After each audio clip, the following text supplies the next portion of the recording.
우리 하나님 말씀을 보겠습니다.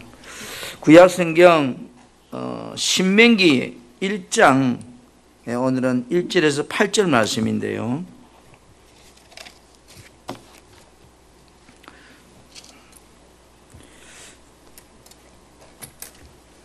페이지 수는 261페이지입니다.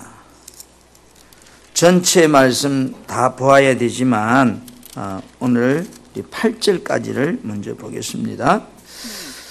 이에 모세가 요단 동쪽 숲 맞은편에 아리바 강야꽃 바란과 도벨과 라반과 하세롯과 다사합 사이에서 이스라엘 무리에게 선포한 말씀이니라. 호렙산에서 세일산을 지나 가데스 바네아까지 10하루 길이었더라.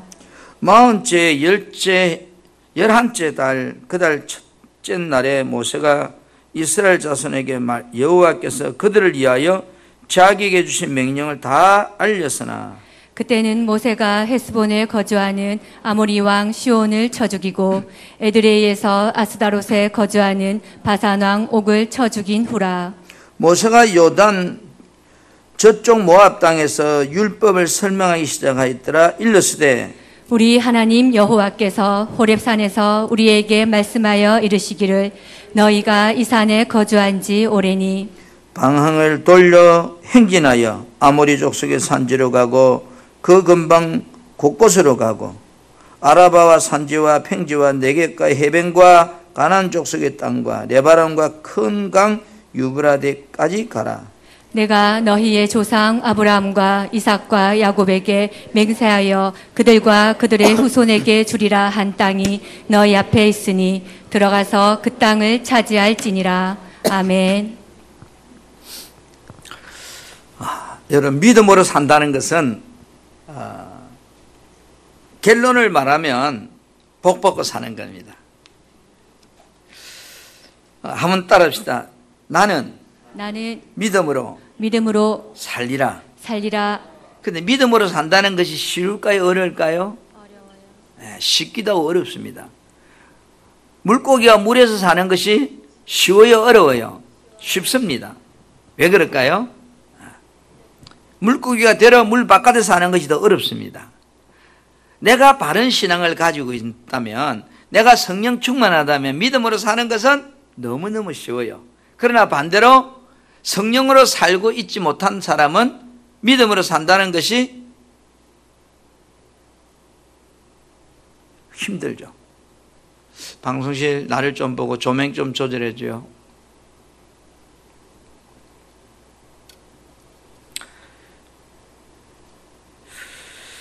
자, 여러분, 우리가 이제 가을이 정말로 온 것 같아요. 그죠?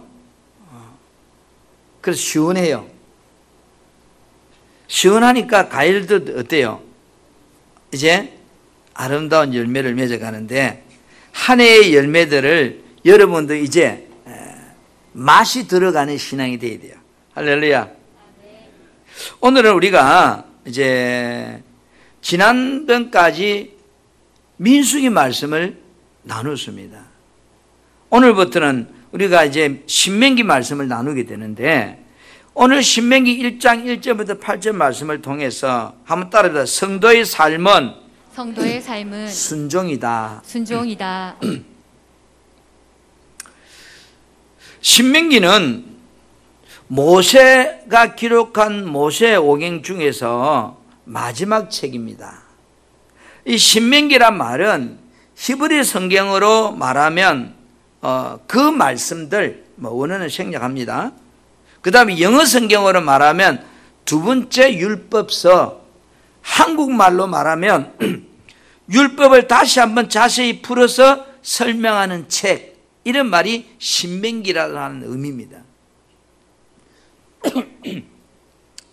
신명기는 율법을 재차 설명하는 책으로서 백성들이 광야 40년 유랑이 끝날 무렵에 요단강 동편 모압 평지에 광야 40년 동안 첫 세대가 다 이제 죽어서 흩어짐을 당하고 새로운 세대가 일어납니다.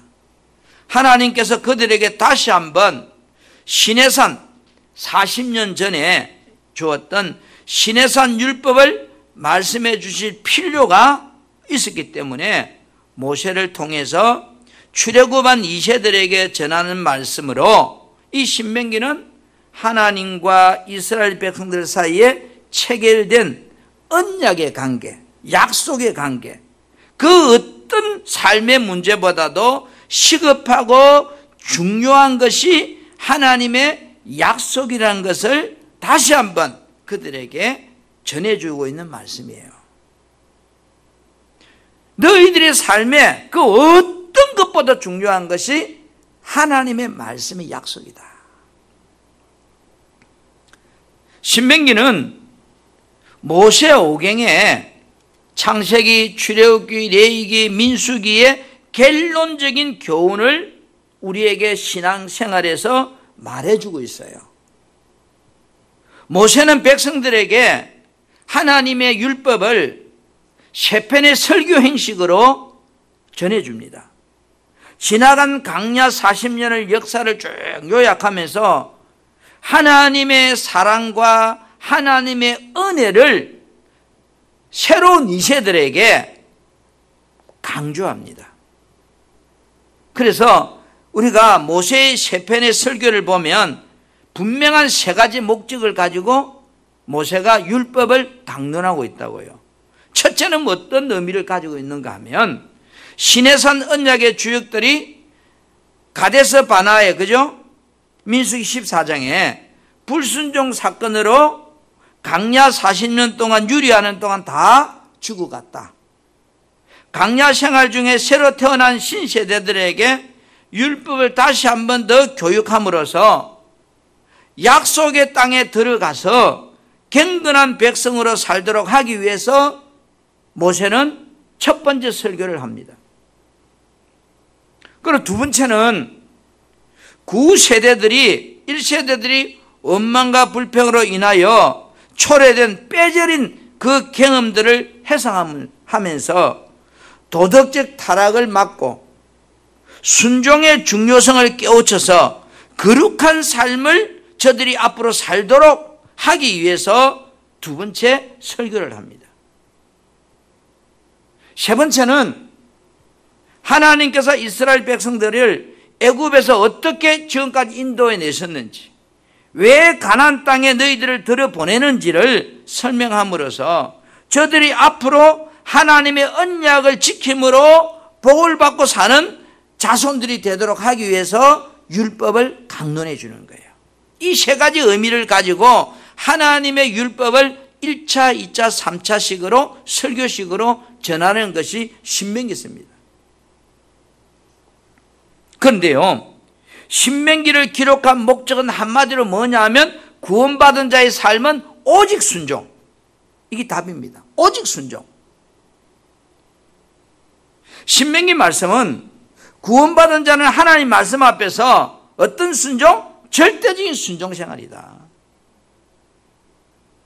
저들이 순종하면 복을 받고 불순종하면 저주를 받는단 말이 신명기에서 계속 나옵니다. 여러분, 신명기 4장 1절 말씀을 화면을 한번 보면요, 이스라엘아 이제 내가 너희에게 가르치는 규례와 법도를 듣고 준행하라. 모세이즘 설교 1편, 2편, 3편입니다. 준행하라. 그리하면 너희가 뭐 한다고요? 살 것이요. 너희 조상의 하나님 여호와께서 너희에게 주시는 땅에 들어가서 그것을 하나님 약속한 것을 다 얻게 된다고 그렇게 말하고 있습니다.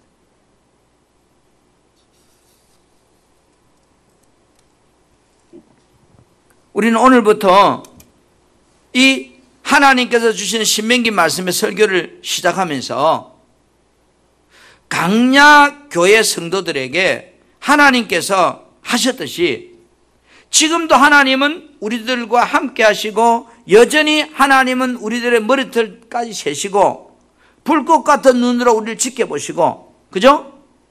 자기 아들까지 우리를 위해서 주신 하나님께서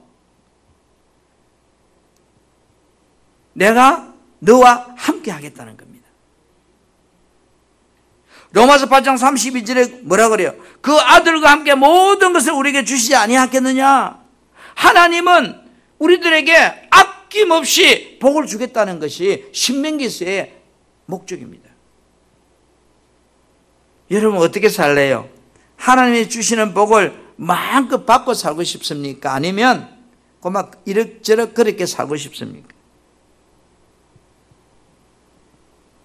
여러분, 하나님은 저와 여러분의 머리털까지 세시고 관심을 가지고요, 여러분의 삶의 여정을 다 지켜보고 계십니다.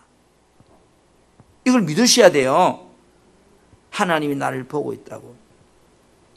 세상을 살면서 힘들고 어려울 때, 우리는 답답할 때 하나님을 찾고 부르며 의지하며 살려고 해야 돼요. 여러분의 필요가 무엇이든지 간에 역사하신 하나님을 의지하고 바라보려고 해야 돼요. 세상 바라보고 살려고 하면 안 돼요. 그것이 신명기가 우리에게 전하는 핵심이에요. 에레미야 17장 5절에서 8절에 우리는 사람을 믿고 살려고 하지 말라, 하나님만 믿고 살려고 해야 된다고 말씀하고 있습니다. 제가 에레미야 15장 5절 8절 말씀을 봉독합니다. 여호와께서 이와 같이 말씀하셨느니라. 무릇 사람을 믿으며, 그죠? 육신으로 자기 힘을 삼고 마음이 여호와께서 떠난 그 사람은 저주를 받을 것이다. 사람 믿고 사는 사람은요, 인생이 꼬인다는 거예요. 그러면서 사람 믿고 사는 사람은 사막의 떨기나무 같아서 좋은 일이 오는 것을 보지도 못하고, 강야, 간조한 땅, 건조한 땅이죠. 그 다음에 끈끈한 땅, 사람이 살지 않는 땅에 사는 인생과 같이 될 것이라는 거예요.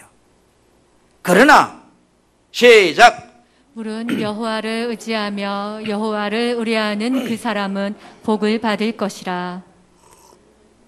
그 다음, 그는 물가에 심어진 나무가 그 뿌리를 강변에 뻗치고 더위가 올지라도 두려워하지 아니하며 그 잎이 청청하며 가무는 해에도 걱정이 없고 결실이 그치지 아니함 같으리라.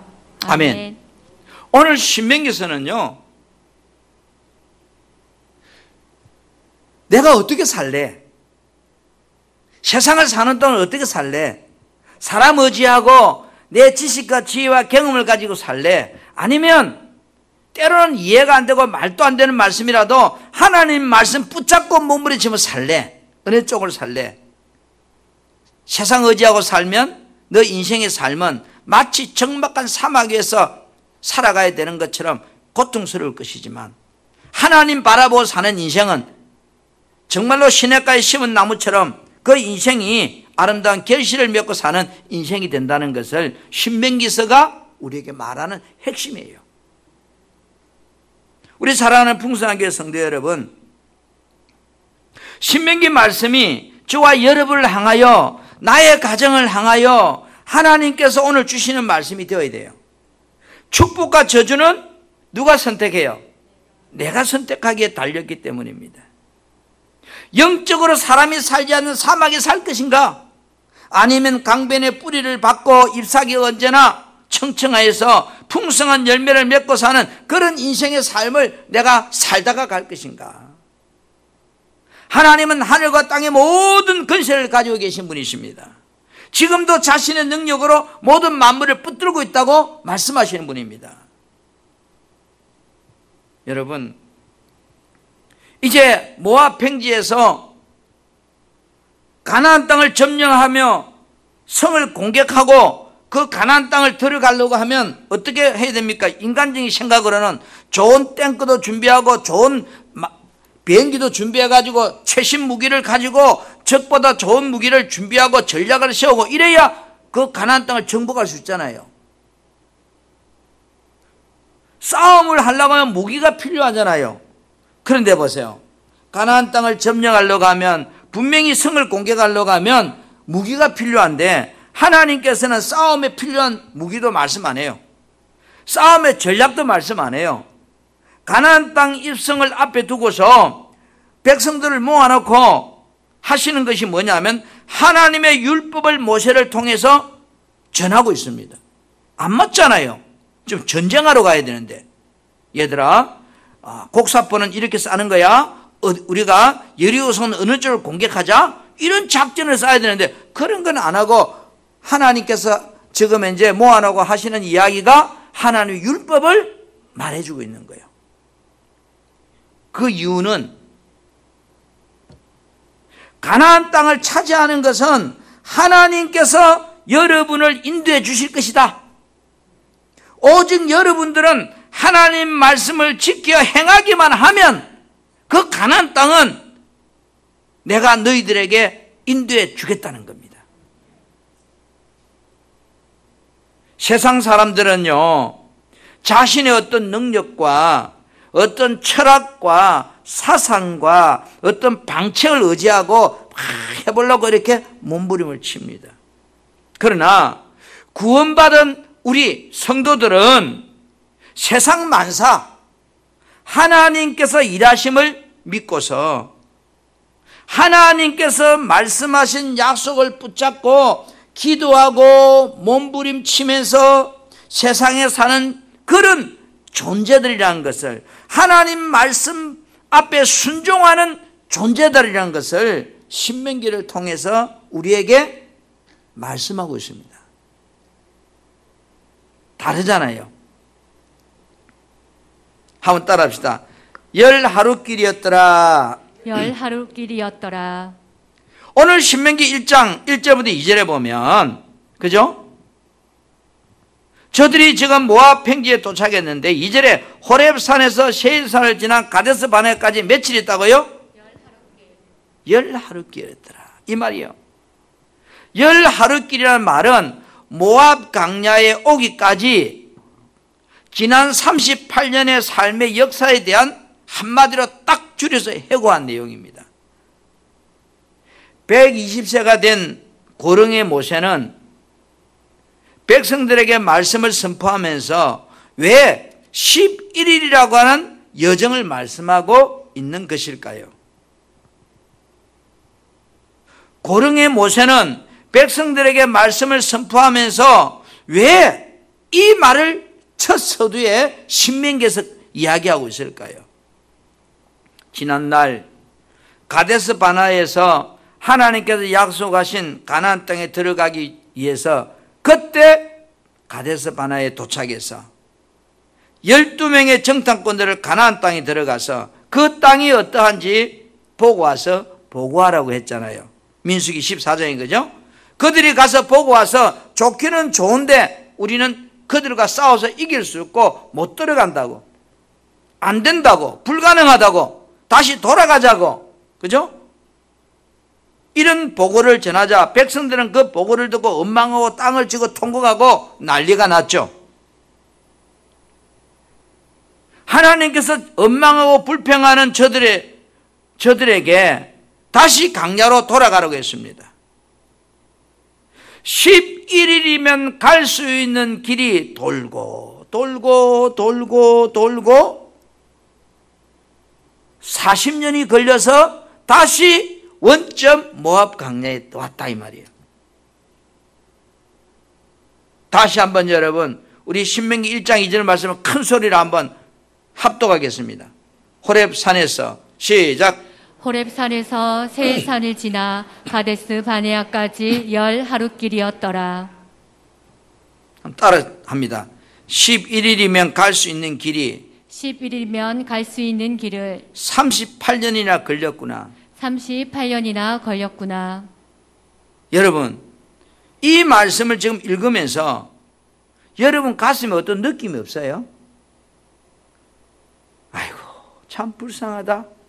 아이고 속 터진다. 아이고 답답하다. 어쩌다가 저 인간들이 11일이면 갈 수 있는 길을 38년이나 걸렸을까? 아이고 미련한 인간들. 아이고. 여러분 다양한 생각이 들지 않습니까? 아니면 아무 느낌도 없어요? 그러면 남의 이야기니까 관심이 없는 거예요? 신명기 말씀을 시작하면서 왜 이 말씀을 서두에 하고 있을까? 백성들이 순종했다면 11일 만에 갈 수 있는 그 길을 불순종으로 인해서 38년이나 시간을 소요했다는 것을 지적하는 거예요. 여러분,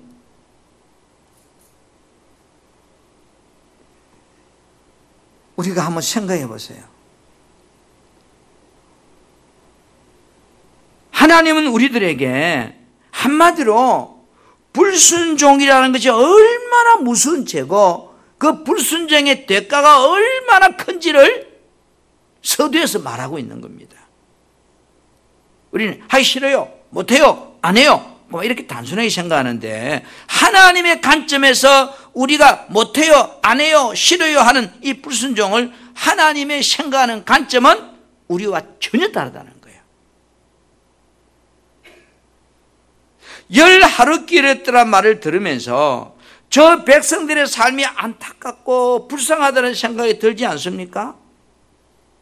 그런데 여러분, 여러분의 신앙생활과 저의 신앙생활의 모습은 어떠냐는 거죠. 나의 신앙생활도 늘 제자리 걸음을 하고 신앙생활이 그런가요? 목사인 내가 볼 때 어떤 성도들은 믿음이 좀 자랐으면 좋겠는데 5년이 돼도 그 믿음 그대로, 10년이 돼도 그 믿음 그대로, 이런 생각이 들 때 마음이 너무너무 아픈 거예요.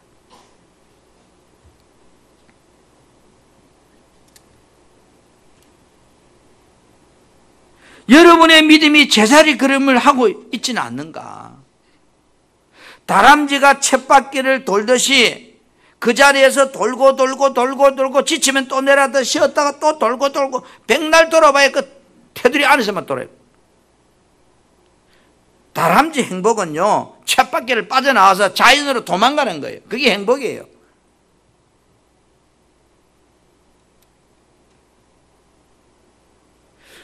마치 다람쥐가 쳇바퀴를 돌듯이 내 신앙생활도 여전히 날마다 반복되는 그런 신앙생활을 하고 있지는 않는지, 나의 신앙생활이 이스라엘 백성들처럼 자신의 어떤 혼적인 지식과 감정과 의지에 매여서 판단하고 그런 신앙생활을 하고 있다면 그 신앙생활은 여러분 그 믿음은 자라지 않고요, 늘 심각한 상태의 믿음입니다.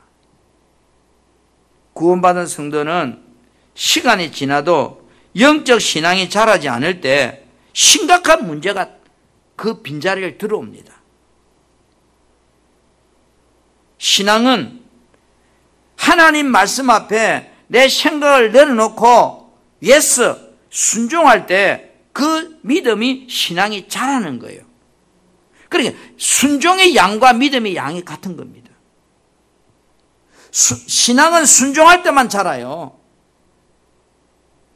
나의 신앙은 반드시 여러분 자라야 돼요. 아멘. 지금보다 더 자라나야 돼요. 예를 들어서 1년, 2년, 3년 지나도 안 자랐다가도 갑자기 사연 쳐서 하루아침에 죽순처럼 쫙 자라든지 하여튼 어떻든 자라야 돼.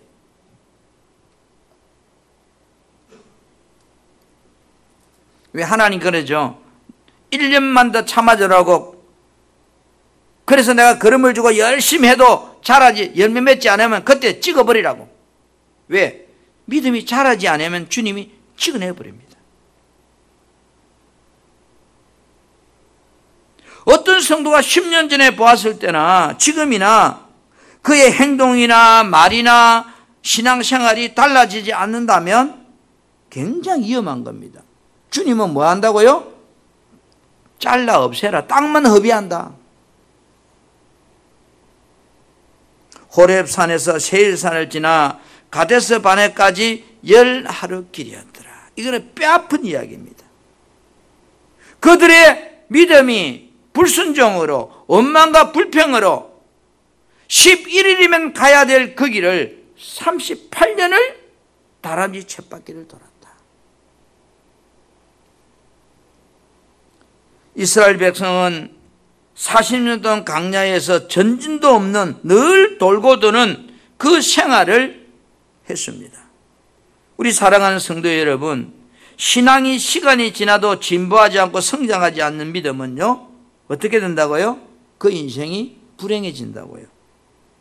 히브리서 5장 12절에서 13절 말씀을 보면 우리들이 신앙이 시간이 지나면 젖먹는 신앙에서 자라나야 된다고 그래요. 신앙이 진보해야 된다고 말하고 있어요. 처음에는 어린아이 신앙일지라도 나중에는 이 젖먹는 신앙에서 음식을 먹을 수 있는 신앙으로 자라야 된다고 그래요. 자라지 않는 신앙은 옳은 신앙이 아니라고 그래요. 나의 신앙 생활이 제자리 돌기를 하면 안 돼요. 조금은 느리더라도 거북이 같더라도 어떻든 한 발자국 한 발자국 내 신앙이 저 천국을 향해서 더 좋은 천국을 바라보면서 가나안 땅으로 전진하는 신앙이 되어야 돼요. 아멘. 여러분, 우리들이 신앙생활이 제자리 돌기를 하지 않으려면 그럼 어떻게 해야 돼요? 성경은 그 방법을 분명히 제시합니다. 따라합시다. 순종하며 살아라. 순종하며 살아라. 순종하라는 거예요. 그게 신명기예요. 이 말은 순종하라, 이 말은 순종이 안 되는 말씀이 많다는 거예요, 적다는 거예요? 많다는 거예요. 인생을 살다 보면 하나님 말씀 앞에 순종되는 것보다 순종 안 되는 것이 더 많다는 거예요. 그래서 순종하라는 거예요. 야, 내가 들어보고 이거는 종이다, 맞지? 이거 순종이 너무 쉽잖아요. 그런데 하나님은 그래요. 이거는 종이 아니고 이거는 지금 책이란다? 아, 이게 책이래요. 이거 순종이 돼요? 내가 아무리 봐도 종인데, 소리나는 종인데, 그렇죠? 하나님이 그거는 종이 아니야, 책이야. 아이, 하나님 약간 맛이 가시는가 봐. 나 순종 못해. 자, 이것이 종인데 이거를 책이라고 순종하라고 하면 뭐 해야 돼요? 내 지식과 내 경험과 내 감정과 내 의지를 다 내버려야만이 아멘! 이게 되는 거야. 내 지식이 버려지지 않는다든지 내 감정이 버려지지 않는다든지 내 의지가 버려지지 않는다면 노! 하고 소리가 나온다고요. 오늘 여러분, 어떤 환경에 처해도 순종해라. 내가 병들든지 건강하든지 사업이 잘 되든지 안 되든지 가정 형편이 좋든지 나쁘든지 시험에 합격되든지 떨어지든지 자빠지든지 넘어지든지 꼬꾸라지든지 평안하든지 하나님 말씀 앞에 뭐 해라? 순종해라. 그리하면 내가 앞으로 전진하게 된다는 거예요. 내가 순종할 때 하나님께서 영광을 받으시고 나를 통해서 하나님 뜻을 이루어 가십니다. 내 인생의 삶이 앞으로 나가는 삶이 되기 위한다면, 내 믿음이 자라나는 신앙이 되기를 원한다면 우리는 베드로후서 1장 5절부터 7절 말씀처럼 내 믿음 생활을 하려고 몸부림을 쳐야 된다는 거예요. 베드로후서 1장 5절 7절에 보세요.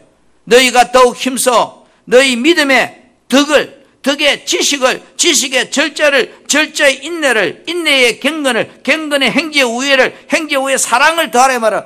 정말로 내가 지금 이제 믿음이 있는 데다 덕을 세우는 믿음을 가지려고, 지식이 있는 데다가 내가 가진 지식을 자랑하는 것이 아니고 잘 절제하려고 하고, 어떤 일에 내가 정말로 더 인내해야 되고, 그죠? 이런 삶을 살 때 우리가 뭐 해야 된다? 순종이 된다는 거예요. 전진 없는 신앙은 죽은 믿음입니다. 내게 주어진 세월을 여러분 아껴야 돼요. 시간을 낭비하면 안 돼요. 내게 주어진 시간이 얼마나 남았는지 모르지만 저 천국을 향하여 가는 내 시간을 허비하는 인생은 정말로 불행합니다. 앞으로 나아가는 신앙은 여러분 시냇가에 심은 나무처럼 열매를 맺는 신앙입니다. 그래 10편 1편 1절부터 4절에 복 있는 사람은 이렇게 시작합니다. 복 있는 사람은. 그래 2절에 뭐요? 복 있는 사람은 어떻게 살려고 한다? 하나님 말씀을 즐거워하고 그 율법을 주라 묵상하며 살려고 한다는 거예요. 이게 복 있는 사람의 삶의 방식이에요. 그러니까 복 있는 사람이 되면 3절에 어떻게 돼요? 시냇가에 심은 나무처럼 그가 하고자 하는 모든 것들이 다 행통해진다. 어떤 사람이 되면? 복 있는 사람이 되면. 복 있는 사람이 되면 그 사람이 하고자 하는 게 다 행통하게 된다. 그런데 복 있는 사람은 어떻게 된다고요? 하나님 율법을 즐거워하고 그 율법을 주라 묵상할 때 그 인생이 믿음이 자라고 복 있는 사람이 된다는 거예요. 복 있는 사람은 안 됐는데 그가 하는 게 다 행통하고 싶은 사람이 오늘 어쩌면 우리의 모습인지 몰라요. 자격은 안 되는데 가죽은 쉽고. 할렐루야. 자격이 되면 다 내 것이 된대요. 38년을 뺑뺑이 도는 인생 같은 신앙생활을 하지 말라는 겁니다. 두 번째로 자기에게 주신 명령을 모세는 다 알렸다. 신명기 오늘 1장 3절에 보세요. 40째 해, 근데 40년 되던 해에 여호와께서 그들을 위하여 자기에게 주신 명령을 다 알렸으나 이랬습니다. 출애굽한 지 40년, 모세가 80세에 나와서 120살이 되었습니다. 모세는 이 설교 후에 죽죠. 모세는 지난 40년 동안 이스라엘 백성들을 광야 40년을 끌고 오면서 저들의 모습을 다 보았어요. 그죠? 들어받기도 하고 싸우기도 하고 불평도 하고 원망도 하고 별의별 인간들의 모습을 모세는 다 보았습니다. 그런데 이제 저들과 마지막으로 생각한다면 모세가 할 말이 얼마나 많을까요? 자신의 경험도 전해주고 싶고 지난날 바로 왕궁에서 왕자로 살아가던 최신의 학문들을 그들에게도 소개해주고 싶고 막 전하고 싶은 것이 가득했을 거예요. 그러나 모세는 오직 하나님께서 백성에게 전해주라고 하는 말씀만 그들에게 전했다는 겁니다. 하나님 말씀을 내 생각대로 전하거나 내 생각으로 해석하지 않았다는 겁니다. 하나님 말씀이 혹 이해가 안 된다고 여러분, 내 생각과 사상과 경험이 말씀 속에 들어가 버리면요, 우리는 그 말씀 앞에 순종이 안 돼요. 사도 바울은 복음을 전할 때 자신의 어떤 경험과 지식을 내려놓고 오직 성령에 따라서만 전했다고 그렇게 말해요. 고린도서 2장 1절부터 5절 말씀에 보면 그렇게 말합니다. 형제들아, 내가 너희에게 나아가 하나님을 증거할 때 말과 지혜와 아름다운 것을 하지 않았다. 오직 하나님 말씀만 전했다.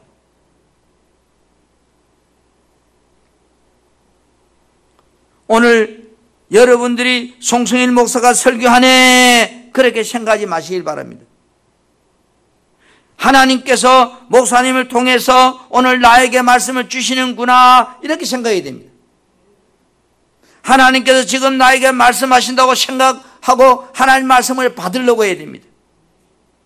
여러분, 데살로니가 교회 성도들은 하나님 말씀을 받을 때 사도 바울이 복음을 전할 때 어떤 자세로 받았는가? 여러분, 데살로니가 2장 13절에 한번 봅니다.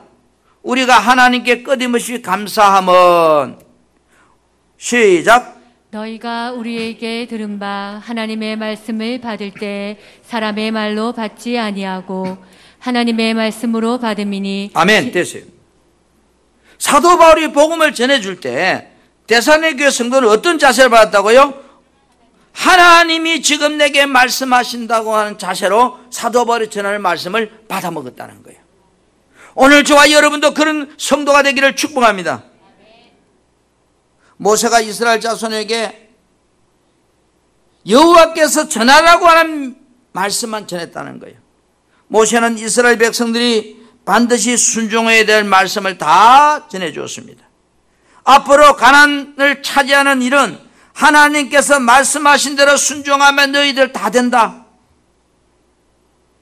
이 말은 이 시대를 사는 우리들에게도 약속된 성경 말씀대로 순종하면 너희의 삶도 그렇게 다 된다. 이런 말씀과 똑같은 거예요. 하나님께서 모세에게 약속하신 말씀대로 순종하면 다 돼. 순종하면 다 된다. 여러분, 말씀이 이해가 안 돼도 믿고 뭐 하면 다 된다? 순종하면 다 된다. 이것을 지금 모세가 이스라엘 백성들에게 다 전했다 이 말입니다. 따라합시다. 들어가서 그 땅을 차지하라. 그 땅을 차지하라. 오늘 신명기 1장 8절에 보세요. 내가 너희 조상 아브라함과 이삭과 야곱에게 맹세하여 그들과 그 후손에게 주리라 한 땅. 450년 전에 430년 전에 약속했던 그 땅 이제 너 들어가서 말씀대로 차지하라. 지금 이 말씀은 저들에게 하나님의 축복과 약속에 대한 답입니다. 38년 전 가데스 바네아에서 순종하여 가나안 땅에 들어갔다면 40년 동안 방황하는 삶은 저들에게 없었을 겁니다. 그렇죠? 약속된 말씀 앞에 불신앙과 원망으로 들어가지 못했기 때문에 그때와 동일한 말씀을 다시 하나님은 지금 저들에게 하십니다. 말씀 앞에서 불신앙은, 불순종은 그 인생의 삶을 실패하는 인생으로 끌고 갑니다. 38년 전 백성들은 가데스 바네아에서 하나님의 뜻보다도 자신의 생각과 뜻으로 행동했습니다. 하나님의 생각보다 자신들의 생각이 더 중요했습니다. 오늘날도 여러분 마찬가지입니다. 하나님께서 축복을 약속해도 아무리 하나님 이런 복을 주시겠다고 언약했어도 그 말씀 앞에 내가 순종하지 않으면 그 약속은 아무 나와 상관이 없습니다. 그림의 떡입니다. 훗날에 이스라엘 백성들이요 가나안 땅에 들어가서 살면서 하나님의 약속을 다 핑계쳐 버립니다. 여호수아서 마지막 보면 여호수아가 이렇게 말합니다. 이제 가나안 땅에 들어가거든 어떻게 살 것이냐? 나와 내 집은 하나님만 섬기고 살겠다. 너희들은 어떻게 할래? 그러니까 그들도 우리도 하나님만 섬기고 살겠다고 철떡같이 약속했습니다. 오케이, 됐다. 그리고 세월이 좀 지나서 이제 몇백 년 지나서 사사시대에 들어왔는데 사사시대에 와서 어떻게 삽니까? 저들이요 사사기 17장 6절에 보니까 이스라엘은 왕이 없으므로 사람마다 자기 소견에 오는 대로 행하고 살았다 이래요. 지 생각대로 살았다. 지 방법대로 살았다. 지 가치관대로 살았다. 여러분 오늘날에도 예수 믿는다고 말하면서 자신의 생각대로 신앙생활 하는 사람이 되면 안 돼요. 그 길은 망하는 거예요. 내 인생의 삶의 기준은 하나님 말씀에다가 굳건하게 말뚝을 박아야 돼요. 기준선이 흔들리면 안 돼요. 그런데 우리는 기준이 자꾸 움직이려고 그래. 내 생각과 내 경험으로 보니까 여기가 기준이 아니에요. 다시 빼가 좀 옮기고 싶어. 여기다 박아놓고 싶어. 한 몇 년 살다 보니까 이 기준이 아닌 것 같아. 또 빼가지고 또 옮기고 싶어. 여러분, 내 삶의 인생의 기준은 천국 가는 그날까지 하나님의 말씀이 기준이라고 거기다가 말뚝을 박아놓고 그 기준선을 붙잡고 기준이 흔들리지 않도록 살려고 몸부림을 쳐야 돼요. 그게 신앙생활이에요. 하나님 말씀을 나를 온전케 하고 선하게 한다고 했습니다. 디모데후서 3장 16절 17절에 모든 성경은 하나님의 감동으로 기록되었기 때문에 우리를 책망하고 교훈하고 바르게 교육한다고 했습니다. 그러면 17절에 하나님 말씀을 온전케 하며 모든 사람을 선을 행하는 능력을 갖추도록 해주신다고 그랬어요. 하나님 말씀을 나를 온전하게 만들어주고 내가 선한 일을 할 수 있는 능력을 가지도록 해준다고 그랬어요. 할렐루야. 신명기서는 하나님 말씀 앞에 조금도 의심하지 말라 순종하는 마음을 가져야 된다는 것이 신명기입니다. 하나님 말씀은 진리입니다. 어쩌면 내 생각과 맞지 않는 것이 더 세상을 살다 보면 많습니다.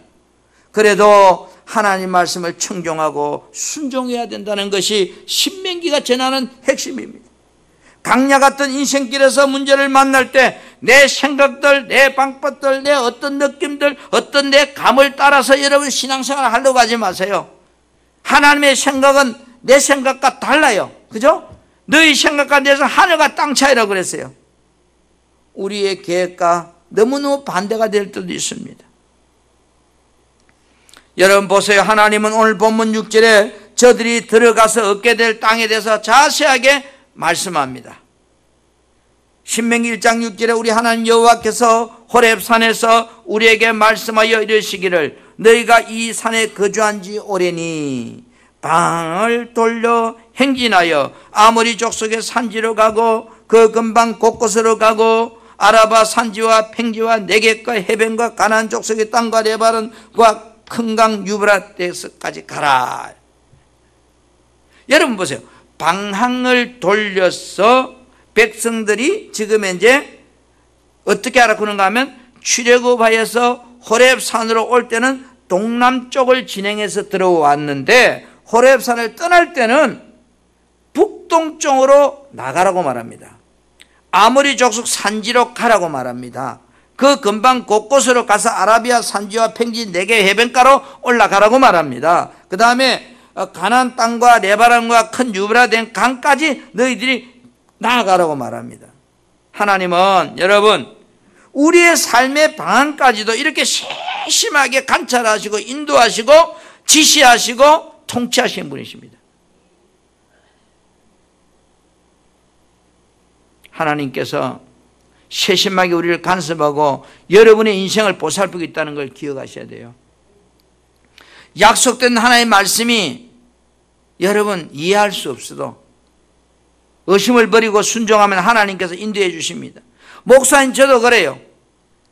하나님의 뜻이 이해가 안 돼요. 정말로 마음에 안 들 때도 많아요. 내가 틀린 건지 하나님 틀린 건지 모르지만 내 생각입니다. 그런데 분명한 것은 내가 틀린 거죠. 하나님 맞는 거고. 그런데 내가 볼 때는 하나님 틀린 건지 내가 틀린 건지 구분이 안 되는 거야. 우리는 진리의 말씀 앞에 여러분 토 달지 마세요. 절대적으로 순종하는 사람이 되려고 하세요.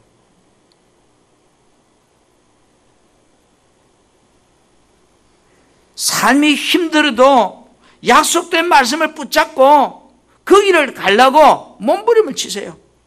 이스라엘 백성들에게도 강야 생활로 인해서 보세요. 세상적인 물질과 부요가 있어요 없어요? 없어요. 그들에게 남아있는 건 뭐만 남아있어요? 하나님 한 분만 남아있어. 뭐가 있어요? 먹을 게 뭐가 있어? 하늘에서 만나주는 건 날마다 그거 쳐다보고 안 주면 굶는 거 주면 먹고 사는 거고 없어요. 그들이 가지고 놨던 은금 폐물 하나님 성전에 다 헌금해버리고 뭐가 없어요. 옷도 한 벌 가지고 40년 입었어요. 신발도 한 커리가 40년 신었다고요. 가진 것이 없다니까. 그런데 가진 것은 하나님 한 분밖에 없다니까. 그게 비하면 우리는 얼마나 부자입니까? 너무 많잖아요 가진 것이. 그런데 간접적으로 비교하면 세상 사람들과 비교해보면 나는 가진 게 너무 없어. 그래서 저들은 돈도 많고 저들은 사는 것이 나와 달라. 그런데요 여러분 그 사람들에게 없는 게 있잖아. 우리는 딸다 하나님이 있다. 돈은 적어도 돈은 그들보다 없어도 그들이 가지고 있지 않는 하나님이 나는 있다는 거예요. 할렐루야. 이게 믿어져야 돼. 이게 믿어져야 돼. 여러분 하나님이 재물을 뺏어준다 했어요. 성경에 재물을 버는 사람이 있고 재물을 쓰는 사람이 있다고 그래요. 성경에. 여러분 우리는 재물을 쓰는 사람이 돼야 돼요. 죽도록 벌어가지고 써먹지도 못하는 사람은 얼마나 불행한 사람인가요? 하나님이 여러분에게 마음껏 재물을 써물 수 있는 그 복의 주인공이 되게 해주셔야 돼요. 구원받은 아브라함의 자손된 나에게는 원초적인 하나님의 약속이 여전히 있습니다. 그 약속이 무엇인가요? 창세기 12장 2절부터 3절 말씀이죠. 내가 너로 큰 민족을 이루고 내게 복을 주어 내 이름을 창대케 하리니 너는 복이 될지라. 나는 복이야. 나는 복덩어리야. 나는 복덩어리야. 너를 축복하는 자에게 나를 축복하는 자에게는 하나님이 복을 주셔 너희들 내 축복해. 나를 저주하는 자에게는 하나님이 저주해 땅의 모든 족속이 너로 말미암아 복을 얻을 것이야. 나는 복의 근원이야. 이게 원초적인 하나님의 약속이에요. 오늘 여러분 절망할 상황 앞에서 너무 돈이 없어서 절망이 되는가요? 몸이 아파서 절망스러운가요? 아니면 어떤 계획대로 되지 않고 시럽자고 막 이래서 지금 이제 여러분 낙심되어서 인생이 낙이 없는가요? 하나님의 약속을 한번 붙잡아 보세요. 아이가 가졌던 보리떡 물고기 2마리, 보리떡 5개, 5,000명을 먹이는 기적의 역사가 하나님이 개입하니까 가능하더라고요. 오늘 여러분의 인생에도 하나님의 말씀을 붙잡고 몸부림치면 하나님이 여러분에게 어떤 사람을 붙일는지 나는 몰라요. 그러나 하나님은 반드시 나를 복되게 하신다 했어요. 우리 사랑하는 성도 여러분, 하나님께서 가나안 땅을 진격하기 전에 다시 한번 율법을 강론하는 것처럼 이스라엘 백성들은 말씀을 지켜 순종하기만 하면 돼. 너희들은 복잡하지 않아. 인생 사는 거 안 복잡해. 순종만 하면 돼. 예, 우리가 복잡하죠, 인생 사는 게. 순종이 안 되니까. 하나님 말씀을 지켜 행하기만 하면 가나안 땅을 차지하는 것은 하나님이 내가 너희들을 다 인도할 거야. 아멘. 오늘날 우리 세상을 이기는 방법이 바로 여기 있습니다. 세상 사람들은 자기의 능력과 철학과 사상과 어떤 방책을 의지해서 세상을 막 이겨보려고 몸부림을 칩니다. 그러나 구원받은 하나님의 성도 우리들은 하나님께서 말씀하신 그 약속을 붙잡고 순종하기 위해서 기도하고 몸부림치고 뒹굴고 애쓰고 막 몸부림치면 하나님께서 우리에게 뭐를 주세요? 성령을 보내주세요. 성령이 여러분을 사로잡고 붙잡으면 우리는 순종이 돼요. 순종하면 하나님께서 내가 너에게 약속한 것을 내가 이루리라. 아멘.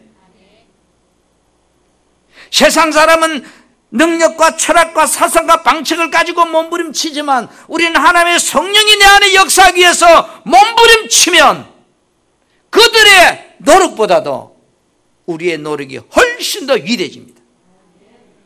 나는 여러분들이 정말로 뺑뺑이 도는 신앙이 되지 않기를 축복합니다. 세상을 이길 수 있는 성도가 되기를 축복합니다. 이스라엘 백성이 가나안 땅을 차지하는 방법은 육적인 싸움이 아니라 약속된 말씀에 순종하면 내가 그 가나안 땅을 너희들에게 차지하게 하겠다. 아멘. 오늘 이 세상을 우리가 이기는 방법은 왜 우리가 세상 사람보다 못합니까? 그 이유는 세상 사람처럼 살려고 하니까 우리는 세상을 못 따라가요. 성경은 우리가 세상 사람처럼 살아서는 절대로 그들을 앞설 수가 없다고 말했습니다. 그들을 앞설 수 있는 유일한 방법은 내가 성령 충만해서 하나님 말씀에 순종하게 살면 하나님이 우리를 세상 사람보다 앞서게 해주신다고 했습니다. 그런 여러분의 삶이 되기를 주님의 이름으로 축복합니다. 그래서 구원받은 성도의 삶은 오직 뭐다? 순종이다. 오직 순종이다.